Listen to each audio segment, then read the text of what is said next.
লক্ষ্মী শব্দটি থেকে লক্ষ্মীপুরের নামকরণ করা হয়েছে। লক্ষ্মী শব্দের অর্থ ধন সম্পদ ও সৌভাগ্যের দেবী, আর পুর শব্দটির অর্থ হল শহর বা নগর।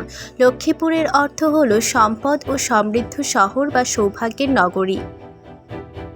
কৈলাসচন্দ্র সিংহ রচিত রাজমালা বা ত্রিপুরার ইতিহাসে লক্ষ্মীপুর নামে একটি মৌজা ছিল।